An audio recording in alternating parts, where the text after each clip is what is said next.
Hello class. हम लोगों ने प्रीवियस क्लासेस में लॉक एंड की मॉडल, इंट्रोड्यूस मॉडल्स के बारे में, इन सब चीज़ों के बारे में जाना था, स्ट्रक्चर के बारे में जाना था, कैसे कॉम्प्लेक्स का फॉर्मेशन होता है, इन सब के चीज़ों के बारे में जाना था। आज की क्लास में हम लोग टाइप्स ऑफ एंजाइम्स के बारे में जानेंगे। तो एंजाइम्स लिविंग ऑर्गेनिजम्स में प्रेजेंट बायोलॉजिकल कैटालिस्ट है।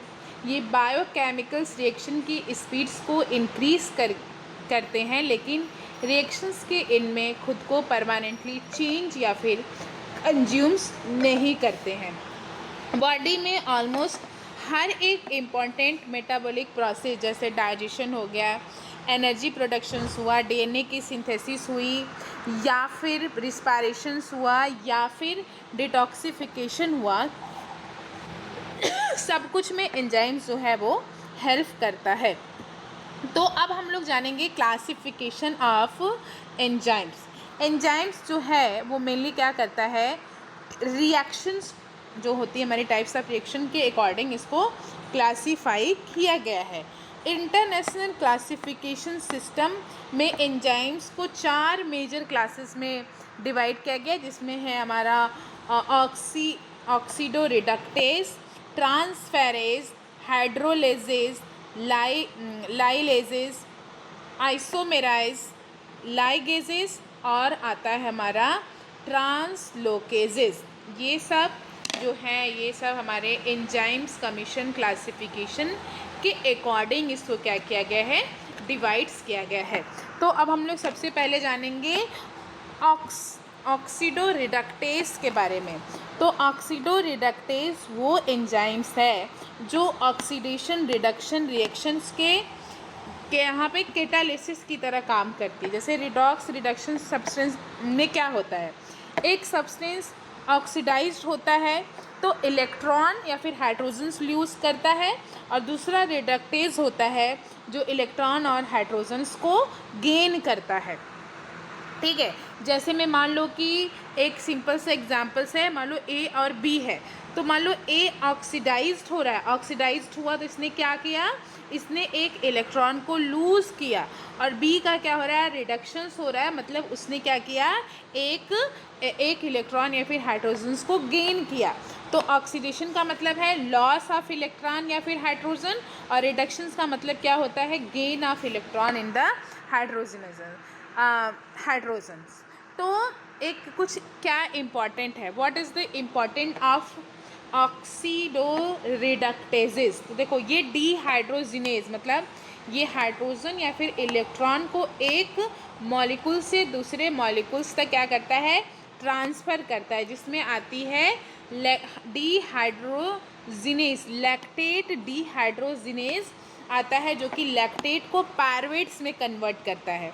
फिर आता है हमारा ऑक्सीडेज, ये क्या करता है, ऑक्सीडेशन रिएक्शन में ऑक्सीजन को इलेक्ट्रॉन एक्सेप्टर के रूप में यूज़ करता है, जिसमें आता है साइटोक्रोम ऑक्सीडेज, जो कि रिस्पिरेटरी चेन के लिए काफ़ी इम्पॉर्टेंट होता है। फिर आता है हमारा पर ऑक्सीडेज, जो कि पर ऑक्सीडेज को रिड्यूस करने के लिए हेल्प करता है। फिर आता है कैटालिसिस, जो कि हाइड्रोजन पर ऑक्साइड्स को वाटर और ऑक्सीजन्स में रिलीज़ करता है, बॉडी के हार्मफुल हाइड्रोजन पर ऑक्साइड के क्या करता है, प्रोटेक्ट करने में हेल्प करता है। अब मान लो कि जो हमारा क्या होता है, एएसटी और एएलटी जो है वो केमिकली ट्रांसफेरेज है, ये ऑक्सीडो रिडक्टेज नहीं है। ये सबसे इम्पॉर्टेंट क्वेश्चन जो है वो हमारे एग्ज़ाम्स में पूछा जाता है। मतलब ऑक्सीडो रिडक्टेज का मतलब है इलेक्ट्रॉन या फिर हाइड्रोजन का ट्रांसफ़र करना। नेक्स्ट है हमारा ट्रांसफेरेज। ट्रांसफेरेज एक मॉलिक्यूल्स के दूसरे मॉलिक्यूल्स तक किसी फंक्शनल ग्रुप को ट्रांसफ़र करता है। जैसे ट्रांसफ़र ग्रुप्स में हो सकता है मेथिल ग्रुप्स है, हो सकता है अमाइनो ग्रुप्स है, हो सकता है फॉस्फेट ग्रुप है, हो सकता है एसिटिल ग्रुप है, हो सकता है ग्लाइकोसिल्स ग्रुप्स है, जिसमें क्या करते हैं, कोई भी फंक्शनल ग्रुप, जैसे एक यहाँ पे डायग्राम्स दिए गए हैं, देखो AX+B, तो X यहाँ पे क्या है, फंक्शनल ग्रुप्स है, उसको दूसरे रिएक्शंस में B पे ट्रांसफ़र जो है वो कर दिया गया है। जिसमें आता है हमारा एक एग्जाम है अमाइनो ट्रांसफेरेज, जो कि अमाइनो ग्रुप्स के एक मॉलिक्यूल्स को दूसरे मॉलिक्यूल्स में क्या करता है, ट्रांसफर करता है, जिसमें आता है हमारा एलानिन अमाइनो ट्रांसफेरेज और एस्पार्टेट अमाइनो ट्रांसफेरेज।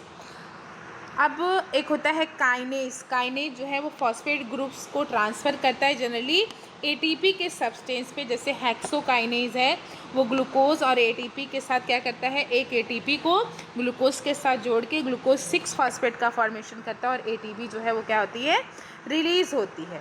फिर जिसमें आता है हमारा दैट इज़ क्लिनिकली क्या इम्पॉर्टेंट है। देखो जो ALT और AST है वो काफ़ी इम्पॉर्टेंट इवोल्यूशन है एक हेपेटोसेलुलर इंजरीज़ के लिए।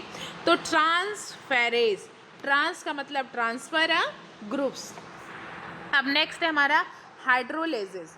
देखो हाइड्रोलेसिस मतलब हाइड्रोलेसिस वाटर की हेल्प से केमिकल्स बॉन्ड को ब्रेक करना, जिसको हम सिंपल भाषा में हाइड्रोलाइसिस कहते हैं। ठीक है, मान लो कि A और B एक रिएक्शंस है और उसमें वाटर मॉलिक्यूल्स को ऐड करके एक में OH को तोड़ने पे OH और H आता है, तो O यहाँ चला गया और H जो है वो यहाँ चला गया, मतलब कि ये बेसिकली वाटर्स मॉलिक्यूल्स के ब्रेक डाउन में हेल्प करता है। जिसमें आता है प्रोटीएज, जो कि प्रोटीन के जो पेप्टाइड बॉन्ड है प्रोटीन में उसको तोड़ता है, जिसमें पेप्सिन है, टायरोसिन है या फिर काइमोट्रैप्सिन्स है। लाइपेज है जो कि ईस्टर बॉन्ड्स को ब्रेक करके ट्राईग्लिसराइड्स को फैटी एसिड और ग्लिसरॉल का फॉर्मेशन करता है।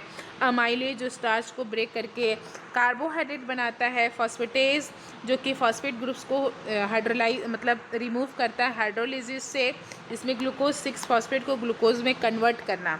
जिसमें न्यूक्लिएजेज है, स्टेरेजेज है, ग्लाइकोसाइडेज है और पेप्टिएज है। देखो मेनी डाइजेस्टिव एंजाइम्स जो है इस क्लास से बिलोंग करते हैं। हाइड्रोलाइसिस का मतलब है हाइड्रोलाइसिस मतलब ब्रेक डाउन ऑफ वाटर।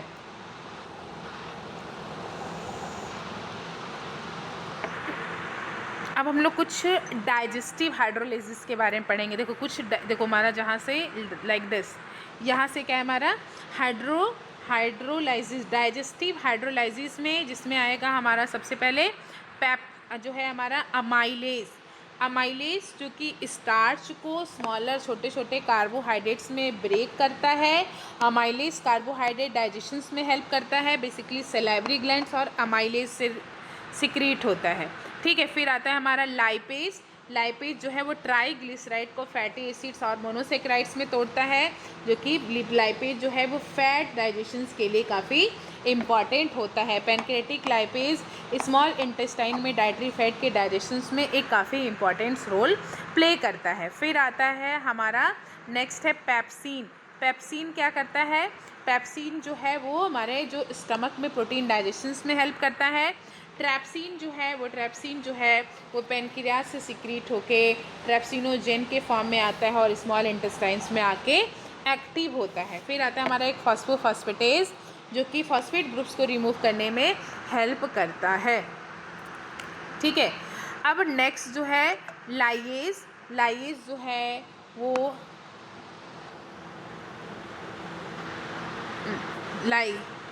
लाइस कहाँ पे वेरिस नहीं दे रहा है। हाँ, तो लाइगेज दो मॉलिक्यूल्स को ज्वाइंट करते हैं और जनरली रिएक्शंस में क्या होती है, एटीपी या फिर इक्विवेलेंस एनर्जी का यूज़ किया जाता है। जैसे मान लो ए और बी है, एटीपी का यूज़ करके और ए और बी के प्रोडक्ट को बनाए जाएंगे और इसमें क्या होगा, एटीपी का यूज़ होता है। जिसमें आता है हमारा डीएनए लाइगेज जो है वो डीएनए के बैकबोन को क्या करता है, जो डीएनए के ब्रोकन स्ट्रैंड या फिर फ्रेगमेंट्स को ज्वाइंट्स करने में हेल्प करता है।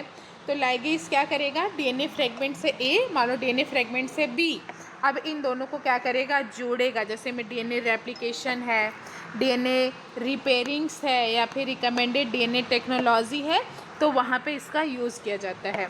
फिर आता है हमारा ग्लूटामाइन सिंथेटेज जो कि हमारे क्या करते हैं, ये कैटालिसिस फॉर्मेशन में ग्लूटामाइन फ्रॉम द ग्लूटामेट्स और अमोनिया, मतलब बेसिकली नाइट्रोजन मेटाबॉलिज्म्स के लिए काफ़ी इम्पॉर्टेंट होता है। ग्लूटामेट्स अमोनिया जो है ग्लूटामाइन और एडीपी का फॉर्मेशन करता है। फिर आता है हमारा एसिल को एंजाइम सिंथेटेज, ये क्या करता है फैटी एसिड के forming of the fatty acids को एंजाइम्स में हेल्प करता है। सिंपल सा लाइगेज का मतलब होता है लिंक अ मॉलिक्यूल्स को जोड़ने वाला। नेक्स्ट है हमारा ट्रांसलोकेजेस आयन या मॉलिक्यूल्स को एक लोकेशन से दूसरी लोकेशन तक ट्रांसलोकेट या फिर ट्रांसफ़र करने में हेल्प करता है। और इसमें जो एंजाइम्स इन्वॉल्व होती हैं वो मॉडर्न इसी क्लासिफिकेशन की 7 मेजर एंजाइम्स क्लास है। ये बेसिकली इसमें आता है हमारा एटीपी ड्राइवन आयन पंप, मतलब हमारा एटीपी जो सोडियम पोटेशियम एडिपेज पंप है वो आता है, जिसमें वो 3 सोडियम्स को सेल के बाहर भेजता है और 2 पोटेशियम्स को सेल के अंदर ले जाके एटीपी साइकिल्स को करता है। जैसे में सोडियम पोटेशियम एडिपेज जो है वो रेस्टिंग मेम्ब्रेन पोटेंशियल है, नर्व्स इम्पल्सेस हैं, मसल्स फॉर्मेशन है, सेलुलर आयन बैलेंसिंग है या फिर सेल वॉल्यूम्स रेगुलेशंस के लिए क्या करती है, हेल्प करती है। अब आती है बात हमारी, ये हेल्प करता है मेम्ब्रेन पोटेंशियल्स और आयन ग्रेडियंट्स के लिए। ये क्या करता है translocase enzyme across the membrane में क्या करता है, हेल्प करता है। अब हम लोग पढ़ेंगे एंजाइम्स को क्लासीफाई करेंगे अकॉर्डिंग टू देयर कंपोजिशन, इसके कंपोजिशंस के। एक बार इसको पूरा एक बार फिर से देखते हैं। देखो ऑक्सीडो रिडक्टेज जो कि रिडॉक्स रिएक्शंस को करता है, मतलब ट्रांसफ़र ऑफ इलेक्ट्रॉन या फिर hydrogen from the substance to the another, जिसमें आते हैं लैक्टो डीहाइड्रोजिनेज और आता है डीहाइड्रोजिनेज ऑक्सीडेज और पर ऑक्सीडेज, मतलब या तो वो क्या करेगी जो हमारा बेसिकली जो हमारा हाइड्रोजन आयन है या फिर इलेक्ट्रॉन आयन है, या तो उसको रिड्यूस करेगी, उसको गेन करेगी या फिर उसको लूज़ करेगी। ट्रांसफेरेज जो कि ट्रांसफ़र करता है फंक्शनल ग्रुप्स को एक मॉलिक्यूल से दूसरे मॉलिक्यूल्स में, जिसमें आता है hexokinase, amino transferase, methyl transferase और एसिटिल ट्रांसफेरेज आते हैं। फिर आता है हमारा हाइड्रोलेसिस, मतलब कैटालिटिक हाइड्रोलाइज रिएक्शंस को, मतलब बॉन्ड्स को ब्रेक करने के लिए वाटर्स मॉलिक्यूल्स का यूज़ करना, जिसमें आता है ट्रैप्सिन, लाइपेज और अमाइलेज। नेक्स्ट है लाइएज जो है वो ऐड या फिर रिमूव करता है ग्रुप्स ऑफ डबल बॉन्ड्स को बिना किसी हाइड्रोलिसिस या फिर बिना किसी रिडॉक्स रिएक्शंस के। आइसोमेरेज मतलब कि कैटालिसिक आइसोमेराइजेशंस रिएक्शन को करता है, इंट्रामोलिकुलर्स रीअरेंजमेंट को ये ग्लूको आइसोमेरेज जो कि ग्लूकोज 6 फॉस्फेट को फ्रुक्टोज 6 फॉस्फेट में कन्वर्ट्स करता है। लाइगेज जो कि 2 मॉलिक्यूल्स को जोड़ता है, एटीपी का यूज़ करता है, जिसमें है डीएनए लाइगेज, ग्लूटामाइन सिंथेटेज और एसिटिल को एंजाइम सिंथेटेज आती है। फिर अब हम लोग इसकी क्या करेंगे, बेस ऑन द कंपोजिशंस के बेस पे देखेंगे कि ये कितने पार्ट में खुद को डिवाइड किया है। तो एंजाइम्स को क्लासीफाई किया गया है अकॉर्डिंग टू देयर कंपोजिशन, जिसमें सबसे पहला है हमारा सिंपल एंजाइम्स। देखो सिंपल एंजाइम्स, ये एंजाइम्स से प्रोटीन से बने हुए होते हैं। इनकी जो एक्टिविटी के लिए किसी नॉन प्रोटीन कंपोनेंट्स की ज़रूरत नहीं होती। हाइड्रोलाइज होने के बाद ये सिर्फ़ और सिर्फ अमाइनो एसिड्स को प्रोड्यूस करते हैं, जिसमें कुछ प्रोटियोलाइटिक एंजाइम्स और कुछ डाइजेस्टिव एंजाइम्स आते हैं, जिसमें आता है हमारा पेप्सिन है, ट्रैप्सिन है, काइमोट्रैप्सिन है और यूरिएज आता है। मतलब सिंपल प्रोटीन जो सिर्फ और सिर्फ किससे, प्रोटीन से मेडअप होते हैं। दूसरा आता है हमारा कंजुगेटेड या फिर कंजुगेटेड एंजाइम्स। ये एंजाइम्स प्रोटीन और कुछ नॉन प्रोटीन कंपोनेंट से मिलके बने होते हैं। क्या बोला मैंने कि ये एंजाइम्स प्रोटीन और नॉन प्रोटीन कंपोनेंट से मिलके बने होते हैं। प्रोटीन पार्ट्स को हम इसमें एपोप्रोटीन कहेंगे। क्या कहेंगे? एपोप्रोटीन कहेंगे। और नॉन प्रोटीन वाले पार्ट्स को हम इसमें कोफैक्टर कहेंगे। मतलब apoprotein plus coenzymes equal to holoenzyme, जो कि एक एक्टिव एंजाइम्स होता है। Apoprotein plus cofactor equal to holoenzymes. और ये 2 टाइप्स के होते हैं। एक होते हैं को एंजाइम्स और एक क्या होते हैं हमारे, एक होता है हमारा प्रोस्थेटिक ग्रुप्स। को एंजाइम जो कि ऑर्गेनिक नॉन प्रोटीन मॉलिक्यूल जैसे में NADH है, FADH है, ये आते हैं। और जो हमारा आता है प्रोस्थेटिक ग्रुप्स, उसमें आता है हमारा FADH या फिर कुछ फ्लैबोप्रोटीन। कुछ मेटल्स वाले भी होते हैं जिसमें इनऑर्गेनिक्स आयन में जिंक है, मैग्नीशियम्स है, फेरस है और कोबाल्ट्स होते हैं। एग्जाम्पल्स में कुछ कंजुगेटेड में हमारा आता है हमारा जैसे में हो गया हमारा कार्बोनिक अमाइलेज, एनहाइड्रेनेज, केटालेज, लैक्टोडीहाइड्रोजिनेज। अब इसके हिसाब से ही इसको डिवाइड किया गया है उनके लोकेशन के हिसाब से। किसके हिसाब से? लोकेशन के हिसाब से जो है इसको डिवाइड किया गया है इंट्रासेलुलर एंजाइम्स में और किसमें? एक्स्ट्रा सेलुलर एंजाइम्स में। तो लोकेशन के हिसाब से अब हम लोग देखेंगे कि कितने पार्ट में ये डिवाइड है। देखो, लोकेशंस के अकॉर्डिंग एंजाइम्स को मेनली 2 पार्ट्स में क्लासीफाई किया गया है। एक इंट्रासेलुलर एंजाइम जो कि सेल के अंदर प्रेजेंट होता है। ये एंजाइम सेल के अंदर ही मेटाबॉलिक रिएक्शंस को करता है। जैसे में हमारा ग्लाइकोलाइटिक एंजाइम्स है, TCA साइकिल के एंजाइम्स है, या फिर RNA DNA पॉलीमरेज है जैसे हेक्सोकाइनेज है, साइटोप्लाज्म में है। ग्लाइकोलाइटिक एंजाइम साइटोप्लाज्म में है। सिट्रेट एंजाइम माइटोकॉन्ड्रिया में है, या फिर DNA पॉलीमरेज जो कि न्यूक्लियस से प्रेजेंट है। Basically glycolysis, Krebs cycle, DNA और RNA के सिंथेसिस के लिए, प्रोटीन सिंथेसिस के लिए और सेलुलर मेटाबॉलिज्म्स के लिए इसका यूज़ किया जाता है। एक्स्ट्रा सेलुलर एंजाइम्स जो सेल के बाहर काम करने वाला एंजाइम्स है, ये एंजाइम सेल के बाहर रिलीज़ होता है और जनरली लार्ज मॉलिक्यूल्स के जो होते हैं, छोटे छोटे स्मॉल मॉलिक्यूल्स को ब्रेक करते हैं। जिसमें हमारा सलाइवरी अमाइलेज है जो कि स्टार्च का डाइजेशन करता है, पेप्सिन जो कि स्टमक में है, ट्रैप्सिन जो कि स्मॉल इंटेस्टाइन में है, लाइपेज जो कि फैट के डाइजेशंस में है। बेसिकली इसको किसके हिसाब से फूड डाइजेशन करना है, और प्रोटीन को ब्रेक करना है अमाइनो एसिड्स में, कार्बोहाइड्रेट को ब्रेक करना है सिंपल शुगर में, फैट को करना है फैटी एसिड्स और किसमें? ग्लिसरॉल्स में। तो हम इसका यूज़ करते हैं। अब हम लोग बॉडी के फंक्शन के हिसाब से देखेंगे, ठीक है। देखो, बॉडी के फंक्शन के हिसाब से देखो, मतलब बॉडी के फंक्शन के अकॉर्डिंग एंजाइम्स को उसके फिजियोलॉजिकल फंक्शन के बेसिस पे क्लासीफाई किया जाता है। जिसमें डाइजेस्टिव एंजाइम्स ये फूड के कार्बोहाइड्रेट, प्रोटीन और फैट को छोटे छोटे मॉलिक्यूल्स में क्या करता है? ब्रेक करता है। जिसमें अमाइलेज कार्बोहाइड्रेट को, पेप्सिन प्रोटीन को, लाइपेज फैट और फैटी एसिड और ग्लिसरॉल्स को, मतलब डाइजेशंस के लिए। डाइजेस्टिव एंजाइम्स जो होती है वो डाइजेशंस के लिए। मेटाबॉलिक एंजाइम्स मतलब बॉडी के सेल्स में मेटाबॉलिक रिएक्शंस को कंट्रोल या फिर कैटेलाइज करती है। जिसमें हेक्सोकाइनेज है, फॉस्फोफ्रूटोकाइनेज है, या फिर सिट्रेट सिंथेटेज है, मतलब एनर्जी प्रोडक्शन, सिंथेटेज और ब्रेक डाउन रिएक्शंस को करता है। फिर आता है हमारा जो है रेगुलेटरी एंजाइम्स। रेगुलेटरी मतलब कि हमारे मेटाबॉलिक पाथवे जो है उसको कंट्रोल करने वाला, जैसे फॉस्फोफ्रूटोकाइनेज जो कि ग्लाइकोलाइसिस का जो होता है एक रेगुलेटरी एंजाइम्स होती है, उसको रखा जाता है।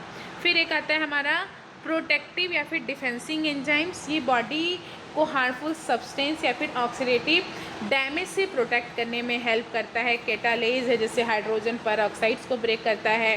सुपर ऑक्साइड डिसम्यूटेज है जो कि हार्मफुल फ्री रेडिकल्स को न्यूट्रलाइज करता है।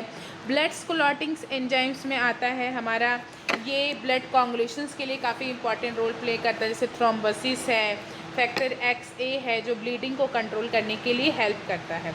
रेगुलेटरी जो कि मेटाबॉलिक की स्पीड्स के पाथवे को रेगुलेट करता है, जिसमें सबसे इंपॉर्टेंट फॉस्फोफ्रूटोकाइनेज।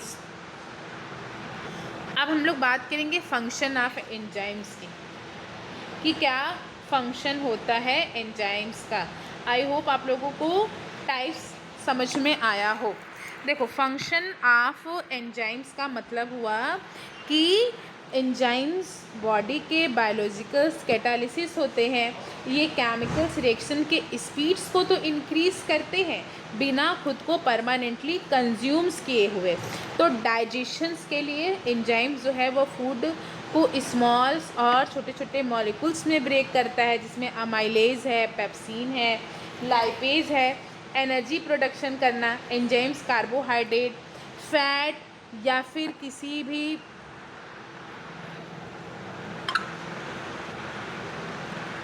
Energy production. देखो, जैसे एंजाइम जो है जैसे कार्बोहाइड्रेट, फैट या फिर किसी न्यूट्रिएंट्स के मेटाबॉलिज्म्स में हेल्प करता है। और ये ग्लाइकोलाइसिस में जैसे एंजाइम जो है ग्लूकोज को ब्रेक डाउन करके एनर्जी बनाने में हेल्प करता है। दूसरा है हमारा वो एंजाइम्स जो कि कंट्रोल करे हमारे मेटाबॉलिक पाथवे को, जैसे में कार्बोहाइड्रेट मेटाबॉलिज्म्स में इन्वॉल्व हो, प्रोटीन्स मेटाबॉलिज्म्स में इन्वॉल्व हो, लिपिड्स के मेटाबॉलिज्म्स में इन्वॉल्व हो, न्यूक्लियोटाइड्स के मेटाबॉलिज्म्स में इन्वॉल्व हो। बिना इसके एंजाइम्स के रिएक्शंस हो भी ना पाए या फिर स्लो हो जाए। फिर ये एंजाइम्स हेल्प करता है डीएनए और आरएनए के सिंथेसिस में। देखो, डीएनए जो एंजाइम जो है वो बहुत सारे इसेंशियल है जेनेटिक मटेरियल्स के सिंथेसिस और मेंटेनेंस के लिए, जैसे में डीएनए पॉलीमरेज डीएनए के सिंथेसिस के लिए, आरएनए पॉलीमरेज आरएनए के सिंथेसिस के लिए, डीएनए लाइगेज जो डीएनए फ्रेगमेंट्स को जोड़ रहा हो, हेलिकेज जो कि डीएनए को अनवाइंड्स कर रहा हो, और टोपो आइसोमेरेज जो कि डीएनए सुपर स्क्वाइलिंग को रेगुलेट करने में हेल्प कर रहा हो। फिर आता है हमारा मसल्स कॉन्ट्रैक्शन। देखो, एंजाइम जो है वो कुछ प्रोवाइड्स करता है, रेगुलेट्स, और जो कि रेगुलेशंस ऑफ एंजाइम जो कि मसल्स कॉन्ट्रैक्शन के लिए काफ़ी इम्पॉर्टेंट है। जैसे में मायोसिन में एटीपेज हाइड्रोलिसिस करके एटीपी को प्रोड्यूस करता है एनर्जी के लिए, क्रॉस ब्रिज साइकिल्स के लिए। और एंजाइम्स इन्वॉल्व होते हैं एनर्जी मेटाबॉलिज्म्स में, जो कि मसल्स में जनरेट करते हैं एटीपी ड्यूरिंग द एक्सरसाइज। फिर आता है हमारा ब्लड कोआगुलेशंस, मतलब बहुत सारे एंजाइम जो हैं वो कोआगुलेशंस में हेल्प करते हैं, जैसे में हमारा थ्रोम्बिन है, फैक्टर एक्स है, या फिर कुछ क्लॉटिंग फैक्टर्स जो कि फाइब्रोसिन को फाइब्रिन में कन्वर्ट्स करते हैं। और फाइब्रिन जो है वो एक स्ट्रक्चरल फ्रेमवर्क देता है ब्लड्स क्लॉट्स के लिए, प्रोटेक्ट करता है अगेंस्ट द। सातवां है protect against the oxidative damage. कुछ एंजाइम जो है वो सेल्स को प्रोटेक्ट करते हैं from the reactive enzyme species, मतलब आरओएस से, जिसमें आता है हमारा super oxide dismutase, super oxide hydrogen पर ऑक्साइड, कैटालेज जो कि हाइड्रोजन पर ऑक्साइड वाटर और ऑक्सीजन में तोड़ता है, और उसके बाद ग्लूटाथियोनिन पर ऑक्सीडेज जो कि रिड्यूस करता है हाइड्रोजन पर ऑक्साइड्स और लिपिड्स पर ऑक्साइड्स को, जो कि एंजाइम्स प्रोटेक्ट करता है ऑक्सीडेटिव इंजरीज़ के लिए।